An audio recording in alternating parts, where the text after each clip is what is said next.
안녕하십니까. 안산회계본의 대표 박인종 회계사입니다. 오늘 제 655강은요. 과거에 창업할 때 명의신탁했던 주식인데 현재 불가피 한사단 때문에 하나 나올 수밖에 없을 경우에 세금 비교를 한번 보겠습니다. 과거에 명의신탁할 때는 행면자체가 작기 때문에 증여세가 소액이에요. 그래서 지금까지 5년 내 10년 동안 가난세가 있다 하더라도 이거 자체가 적으니까 세금이 적게 나오고, 현재는 이제 가치가 상승된 상태에서는 증여 양도를 하더라도 전부 다 증여세가 많이 나와서 분리할 수 있다, 이런 얘기인데, 오늘 우리 안세채경 전화를 9월 1일자 9월 13일자 표지에다 제가 이렇게 원전을 만들었습니다. 잘 보시면 출력을 해놨어요. 자, 뭐 그건 상식적으로도 많이 알고 있고, 또 제가 강의도 기본적으로 비슷한 걸 많이 했는데, 이걸 한번 다시 또 궁금한 사람들이 많아가지고 자꾸 질문을 하길래 현실적으로 한번 해보겠습니다. 자, 액면가는 이제 그 당시 10년 전인데 5,000원이어서 대부분. 근데 이제 현재 10년 동안 열심히 영업을 하고 회사가 키워져가지고 이제 현재 시세가 10배 정도. 10배라는 것은 뭐 별거 아니에요. 그 액면가만큼의 이익이 나면 그거를 이제 현재 이자율 10% 환원을 하면은 10배가 돼요. 그래서 5만 원이 되는 거예요. 5,000원짜리 액면가가 5만 원이 되는 회사가 사실 중소기업이라 할지라도 되게 많이 있습니다. 뭐 더 큰 기업들 좋은 데는 뭐 벤처, IT, 속 미래지향적인 데는 10배가 아니라 100배, 300배 이렇게 되는 거 아니겠어요? 근데 10배는 웬만한 중소기업도 달성할 수 있는, 또 10년 동안 영업을 해서 살아있다면 그 회사도 괜찮은 겁니다. 자, 그러면 과거 명의신탁을 그대로 인정해서 증여를 하는 방법이 있고, 현재 주식 양도 방법이나 증여 방법, 하나하나 방법, 두 가지 방법이 이제 대립되는데, 그 대립되는 걸로 어떻게 되는지 한번 봅시다.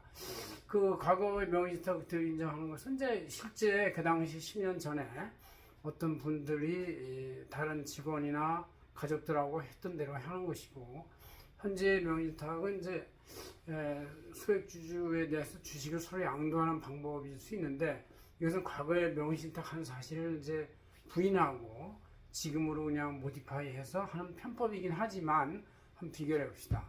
그래서 적법사의 문제는 과거 명의신탁을 갖다 증여를 인정해가지고 이제 그걸 가산세까지 내서 끌고 오는 것은 사실에 부합한 적법한 방법이고, 현재 명의를 환원해서 주식 양도 방식을 한다 하는 것은 이제 편법일 수 있다, 그런 얘기죠.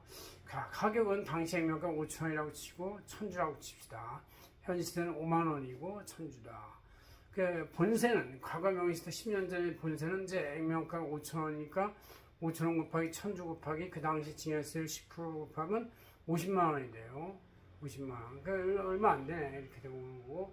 근데 이제 현재 명의신탁 환원이나 아니면 양도세를 본다면 현재 시가가 5만 원이고 또 액면가가 5,000원이기 때문에 빼면 4만 5천원이 나오고 1,000주가 돼서 이것이 중소기업으로서 양도세율을 10%만 잡아도 450만 원이 돼요. 그러니까 50만 원에 비해서 액면 자체가 5만 원으로 5만 5천 원이 5만 원으로 시세가 바뀌었으니까 당연히 세금이 아무리 같은 10%대를 할지라도 크게 나오게 되어 있습니다.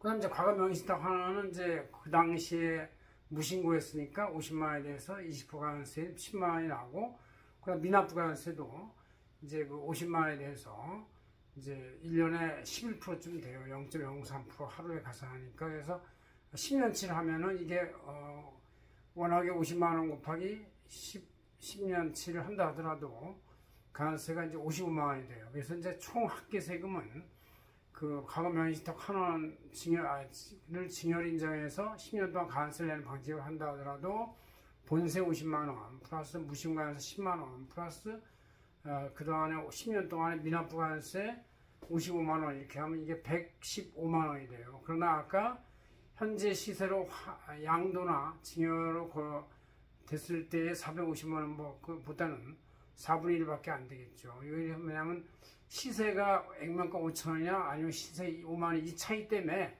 모든 게 그대로 영향을 주고 있는 것이죠.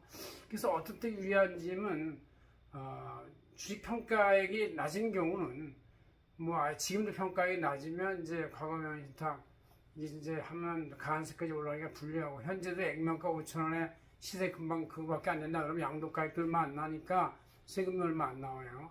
또 명의신탁 기간이 짧으면 유리해질 수 있죠. 이렇게 이제 기간이 짧으면 상수를 만드니까. 그러나 이제 현재로 주식 양도하는 방법을 취하거나 할 때는 이제 주식 평가액이 높은 경우는 불리하게 나오죠. 그 값이 차이가 크게 나오니까. 결손 등으로 액면가가 가까우면 유리하다 이런 얘기죠.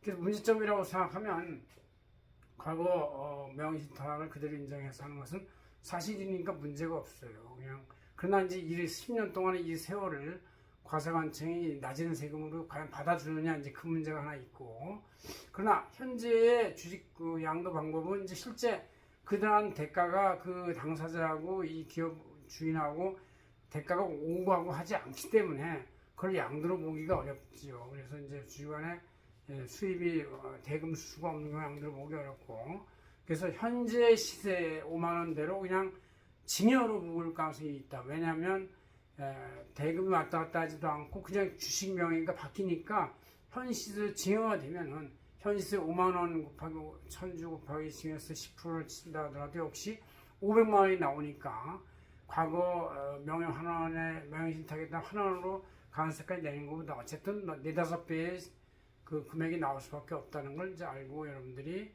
현명하게 시세와 액면가 이런 비교 또 기간 이런 걸 차이를 해서 나름대로 유리한 거에 대한 명분을 잘 찾아가시면 되겠다 이렇게 생각할 수 있습니다. 고맙습니다.